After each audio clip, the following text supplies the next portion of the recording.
रामपुर गांव में फहीम मांस वाला मांस बेचा करता था। फहीम बहुत लालची था। वो ग्राहक को कम मांस तोलकर देता था और ज्यादा मुनाफा कमाता था। एक बार जमील उसकी दुकान पर आया और बोला, 1 किलो मटन देना भैया।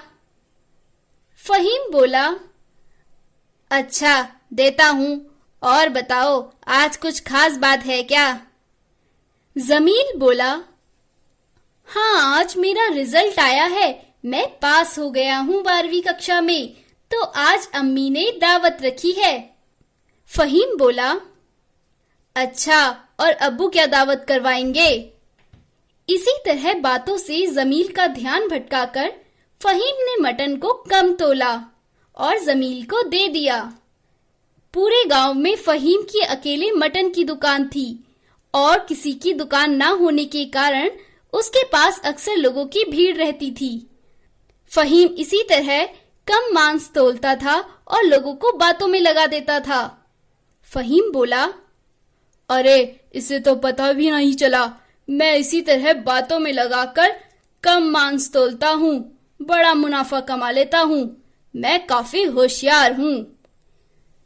तभी रोहन वहां आता है। रोहन मंत्री के वहां काम करने वाला एक पुलिस वाला है। वो फहीम को कहता है, 30 किलो मटन कल सुबह सुबह मंत्री के वहां पहुंचा देना, ठीक है? फहीम कहता है, जी साहब पहुंचा दूंगा। अगली सुबह फहीम 25 किलो मटन तोलकर मंत्री को पहुंचा देता है। दावत के बाद मंत्री रोहन से पूछता है, रोहन कल कितना मटन बोला था फहीम को? रोहन बोला, सर मैंने तो 30 किलो बोला था।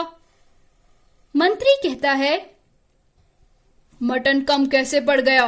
पिछली बार दूसरे गांव से मंगवाया था, तब तो नहीं पड़ा था, बल्कि बचा भी था। इस बार कम कैसे पड़ गया? पता करो, कहीं बावर्ची ने तो हेरफेर नहीं की। रोहन बावर्ची के पास गया।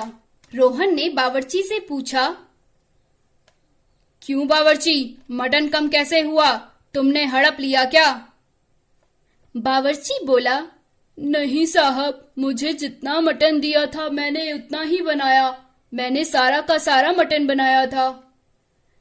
रोहन सोच में पड़ गया, फिर तो ये काम फहीम मटन वाले का ही है, उसके पास जाकर पता करना पड़ेगा। रोहन फहीम के पास जाता है और पूछता है, फहीम कितना मटन दिया था मंत्री जी के वहां पर? फहीम बोलता है, जी साहब जितना आपने कहा था उतना ही दिया था। रोहन बोला, मटन कम दिया था तुमने, पिछली बार 30 किलो मटन दूसरे गांव से मंगवाया था, वो तो ज्यादा पड़ा था, और इस बार कम पड़ गया, तुमने मटन कम तोला था। फहीम बोला, मुझे माफ कर दो साहब, गलती हो गई, आगे से ऐसा नहीं होगा, मुझे माफ कर दो साहब। रोहन फहीम को मंत्री के पास लेकर जाता है। फहीम मंत्री से बहुत माफी मांगता है, पर मंत्री उसकी एक नहीं सुनता और उसे कारावास में बंद कर देता है। तो दोस्तों, लालच करना बुरी बात है। ऐसी ही और कहानी सुनने के लिए हमारे चैनल को सब्सक्राइब करें और लाइक बटन दबाना ना भूलें।